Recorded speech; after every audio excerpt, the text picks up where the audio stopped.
Tex Willer, homem branco de 35 anos de idade, alto, forte e de ombros largos. Rosto firme, cabelos curtos e negros, traços marcantes, olhar penetrante e expressão determinada.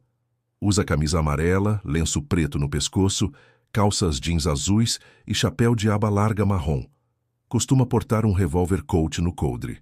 Kit Carson. Homem de 55 anos de idade, cabelo grisalhos e bigode fino, forte, alto e magro, com expressão experiente e olhar astuto.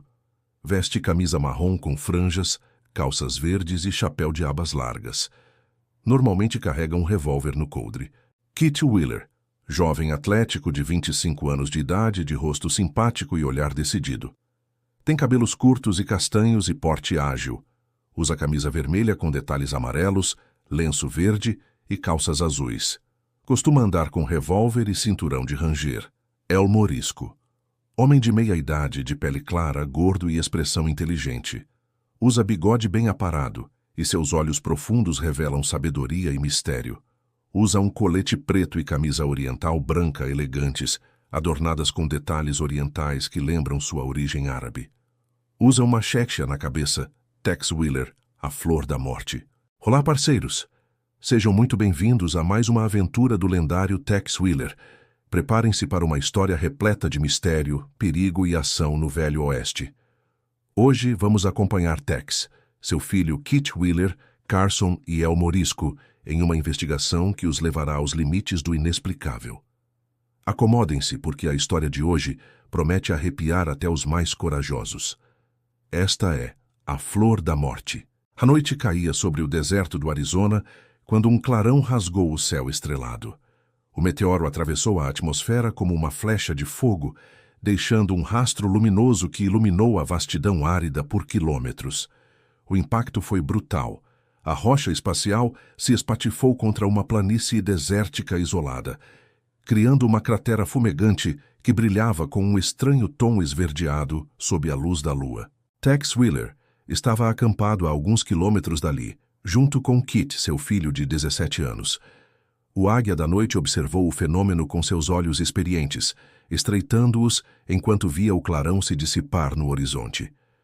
Kit levantou-se rapidamente, sua juventude tornando-o mais impetuoso. O rapaz perguntou o que seria aquilo, e Tex respondeu calmamente que era um meteoro, uma rocha vinda do espaço. Acrescentou que não era comum, mas acontecia de vez em quando. Kit quis saber se deveriam investigar, mas seu pai negou com a cabeça. Disse que pela manhã veriam se havia algo para se preocupar e que naquela noite precisavam descansar. 3 semanas se passaram desde a queda do meteoro. Na reserva Hope, não muito distante da cratera, algo perturbador começou a acontecer. Nuvem Cinzenta, um jovem pastor da tribo, não retornou ao acampamento após sair com seu rebanho pela manhã. Quando os guerreiros Hope o encontraram no dia seguinte, a cena era desconcertante. O corpo de Nuvem Cinzenta jazia imóvel na terra vermelha, seus olhos abertos fixos no céu. Não havia marcas de violência, ferimentos ou sinais de luta, mas ao redor do cadáver cresciam flores vermelhas exuberantes, com pétalas que pareciam pulsar com vida própria. As flores exalavam um perfume adocicado e enjoativo que fazia os guerreiros recuarem instintivamente. Falcão Veloz, o xamã da tribo, examinou o corpo com cautela. Declarou que aquilo não era obra de homens ou animais, mas algo que vinha da terra envenenada. Os anciãos se reuniram em conselho, preocupados. 2 dias depois, outro pastor foi encontrado morto nas mesmas circunstâncias. E então mais um, sempre com as malditas flores vermelhas crescendo ao redor dos corpos. Tex Willer e Kit estavam em Fort Defiance quando receberam a mensagem urgente. O capitão Blake os convocou ao seu escritório, onde os esperava também Carson, o velho parceiro de Tex, e El Morisco, o espanhol valente que tantas aventuras compartilhara com eles. O capitão explicou que a tribo Hope estava enfrentando uma situação inexplicável. 5 homens haviam morrido em circunstâncias misteriosas, e os índios acreditavam estar sob o efeito de uma maldição. As autoridades precisavam investigar antes que o pânico se espalhasse e causasse conflitos na região. Tex aceitou a missão sem hesitar. Disse que conhecia bem os Hope e que eram pessoas pacíficas e sensatas. Se estavam alarmados, havia razão para isso. Kit pediu para acompanhar o pai e Tex concordou. O rapaz estava se tornando um homem e precisava aprender a lidar com todos os tipos de perigo. Carson brincou que mistérios sempre seguiam Tex como sombras, e El Morisco riu, dizendo que pelo menos nunca se entediavam. Os 4 homens partiram ao amanhecer, cavalgando em direção à reserva Hope. Quando chegaram à aldeia Hope, foram recebidos com respeito, mas também com olhares carregados de medo. Falcão Veloz os conduziu até sua tenda e explicou a situação com voz grave. Relatou as mortes, as flores estranhas e o terror que se instalara entre seu povo. Tex pediu para ver os corpos, mas o xamã informou que já haviam sido cremados, conforme o costume. Entretanto, as flores continuavam crescendo nos locais onde os homens morreram. Na verdade, estavam se espalhando, criando manchas vermelhas que avançavam lentamente pela terra. Kit perguntou se alguém havia tocado nas flores, e Falcão Veloz respondeu que sim. Aqueles que o fizeram sentiram tonturas e fraqueza, mas se recuperaram depois de algumas horas. O xamã acrescentou algo perturbador. As flores pareciam estar se movendo em direção à aldeia. El Morisco sugeriu que fossem ver essas flores de perto, e Carson concordou. Os 4 homens, acompanhados por alguns guerreiros Hope, cavalgaram até o local onde a primeira vítima fora encontrada. O que viram os deixou perplexos. As flores vermelhas formavam um círculo perfeito de cerca de 10 metros de diâmetro. Suas pétalas tinham uma textura quase carnuda, e no centro de cada flor havia algo que se assemelhava a um olho. Pior ainda, as plantas pareciam pulsar levemente, como se respirassem. Tex desmontou cautelosamente e se aproximou, mantendo distância segura. Observou que o solo ao redor das flores estava escurecido, quase negro. Kit apontou para algo no horizonte. Uma cratera. O rapaz perguntou se aquilo não seria onde o meteoro caíra. Tex confirmou com um aceno de cabeça. A distância entre a cratera e as flores não podia ser coincidência. Disse aos companheiros que precisavam investigar a cratera imediatamente. A cavalgada até a cratera levou cerca de 1 hora. Quando chegaram, o espetáculo era ao mesmo tempo fascinante e aterrorizador. A cratera tinha aproximadamente 20 metros de diâmetro e seu interior brilhava com um tom esverdeado fosforescente. No centro, fragmentos do meteoro ainda emanavam um calor palpável. Mas o que realmente chamou a atenção foram as flores. Centenas delas cresciam dentro da cratera, mais densas e vibrantes do que as que haviam visto antes. Suas raízes pareciam penetrar diretamente nos fragmentos do meteoro, como se estivessem se alimentando da rocha espacial. Carson murmurou que aquilo não era natural. Tex concordou, dizendo que o meteoro devia ter trazido sementes ou esporos de algum tipo. Kit perguntou como isso seria possível, e seu pai explicou que o universo era vasto e misterioso. Já havia ouvido histórias de cientistas que acreditavam que a vida poderia viajar entre mundos em cometas e meteoros. El Morisco quis saber como deteriam aquela praga. Tex respondeu que primeiro precisavam entender como ela funcionava. Sugeriu que coletassem algumas amostras com cuidado, usando tecidos para não tocar diretamente nas plantas. Enquanto faziam isso, Kit notou algo perturbador. As flores mais próximas do centro da cratera eram maiores e mais desenvolvidas, e no coração da cratera havia algo que parecia diferente. Uma única flor enorme, do tamanho de um homem agachado, com pétalas que se abriam e fechavam ritmicamente. Decidiram acampar a uma distância segura para observar as flores durante a noite. Falcão Veloz e 2 guerreiros Hope permaneceram com eles, desconfiados, mas determinados a proteger seu povo. À medida que a escuridão caía, as flores começaram a emitir uma luminescência vermelha fraca. O perfume adocicado se intensificou, tornando-se quase insuportável. Carson comentou que estava sentindo dor de cabeça e os outros admitiram o mesmo. Tex ordenou que se afastassem mais. Disse que as flores estavam liberando algo no ar, provavelmente para atrair vítimas. Kit perguntou como plantas poderiam ser tão inteligentes. Seu pai respondeu que talvez não fossem apenas plantas, mas algo híbrido, algo que evoluíra de forma diferente em outro mundo. De repente, Falcão Veloz gritou um alerta. Um dos guerreiros Hope havia se levantado e estava caminhando em direção à cratera, como se estivesse em transe. Seus olhos estavam vidrados, fixos nas flores brilhantes. Tex correu atrás dele, gritando para que parasse. Mas o guerreiro não respondia. El Morisco e Kitty se juntaram à perseguição, enquanto Carson ficava para trás segurando os cavalos que estavam ficando agitados. Quando alcançaram o guerreiro, ele estava quase na borda da cratera. Tex o agarrou pelos ombros e o sacudiu violentamente. O índio piscou, confuso, e então pareceu despertar.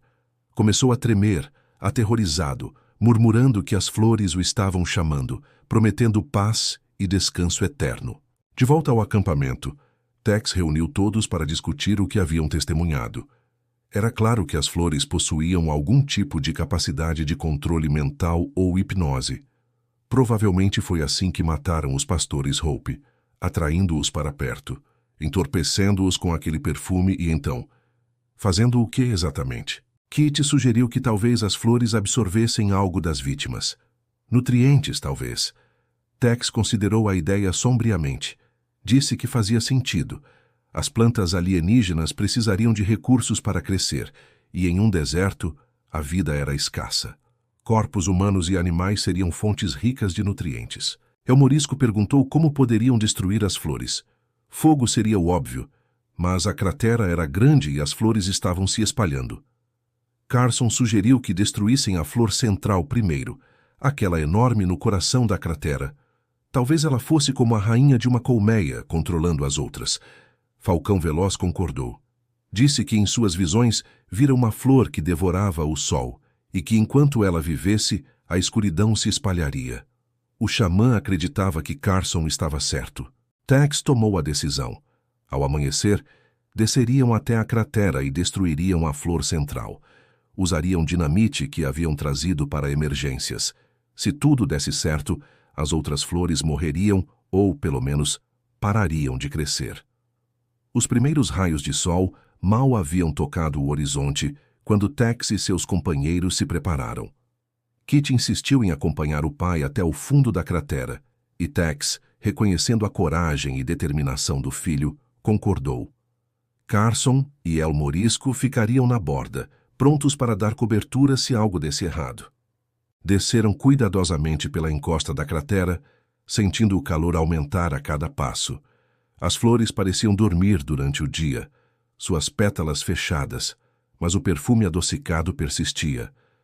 Tex e Kit amarraram lenços sobre seus narizes e bocas para minimizar a exposição.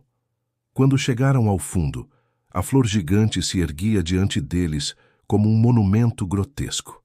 De perto, podiam ver que não era apenas uma planta.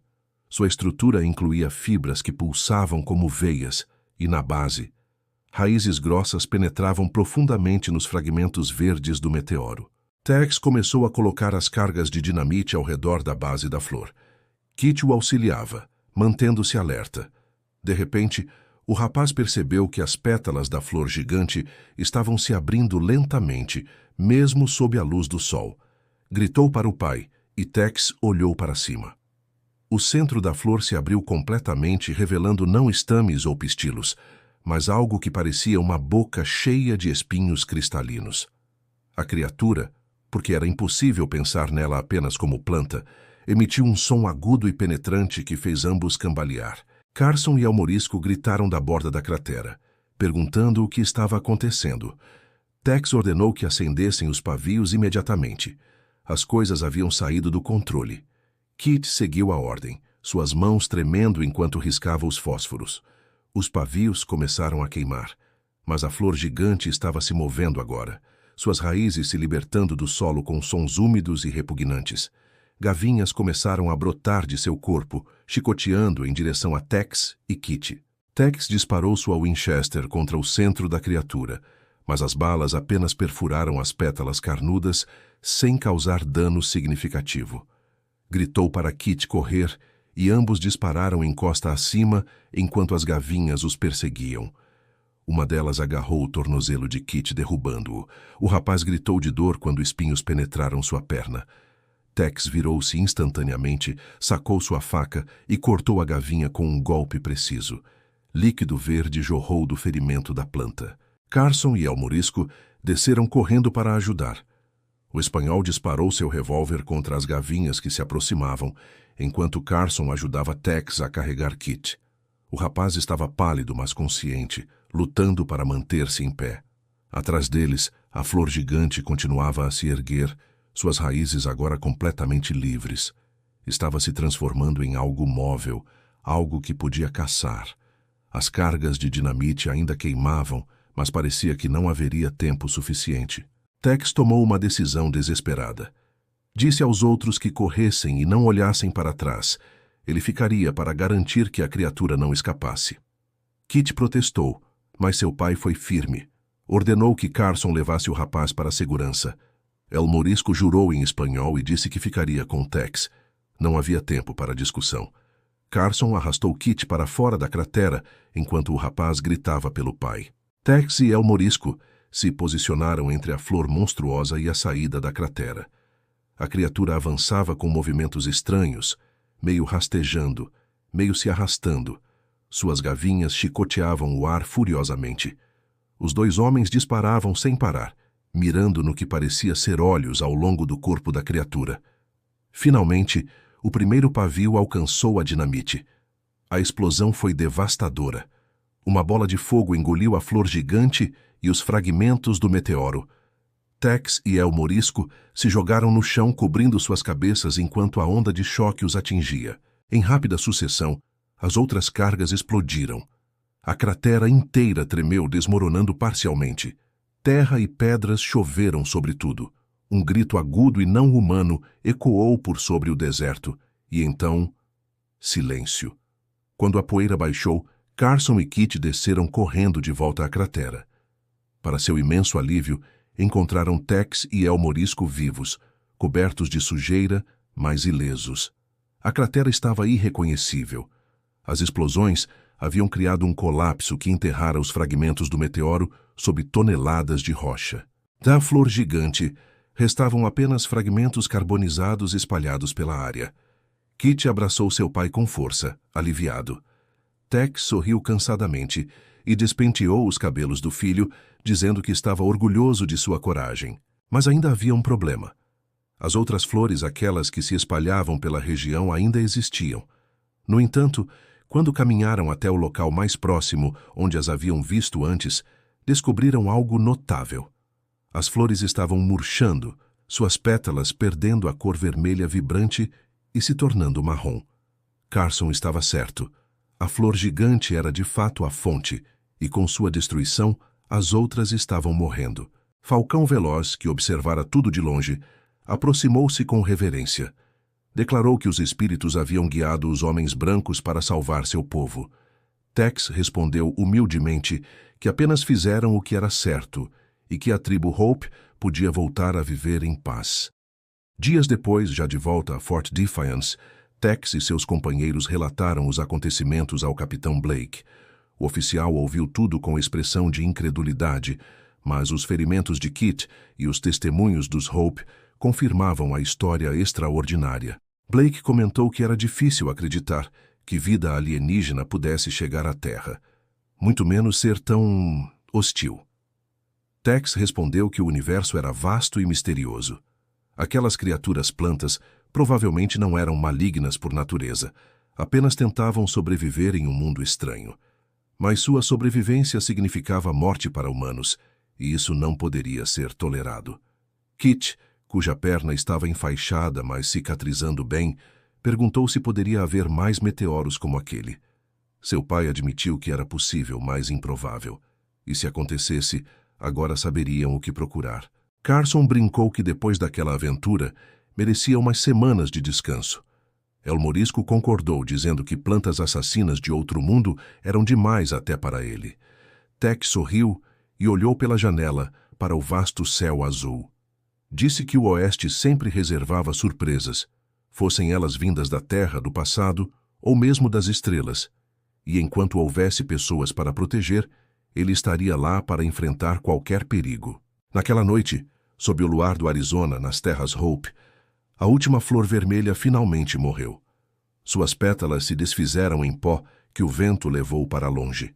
Falcão Veloz observou o local e murmurou uma prece de agradecimento aos espíritos.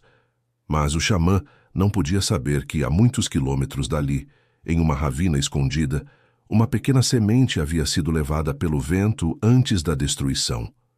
Uma semente que agora jazia adormecida na terra seca, esperando pacientemente pela próxima chuva. O céu estrelado permaneceu silencioso, guardando seus segredos. E em algum lugar nas profundezas do espaço, outros meteoros viajavam em suas órbitas eternas, carregando consigo sementes de mundos distantes, esperando o momento de cair sobre novos solos. Mas essa é uma história para outro dia. E assim termina mais uma emocionante aventura de Tex Willer. A Flor da Morte trouxe perigos vindos das estrelas, mas a coragem e determinação de Tex, Kit, Carson e El Morisco salvaram o dia mais uma vez. Parceiros, se vocês gostaram dessa história, não esqueçam de deixar aquele like. Ele ajuda demais o canal a crescer e trazer mais aventuras do Velho Oeste para vocês. E se ainda não é inscrito, se inscreva no canal e ative o sininho para não perder nenhuma história nova. Nos vemos na próxima aventura. Até lá, que seus caminhos sejam sempre iluminados pelas estrelas do Oeste. Adeus, parceiros.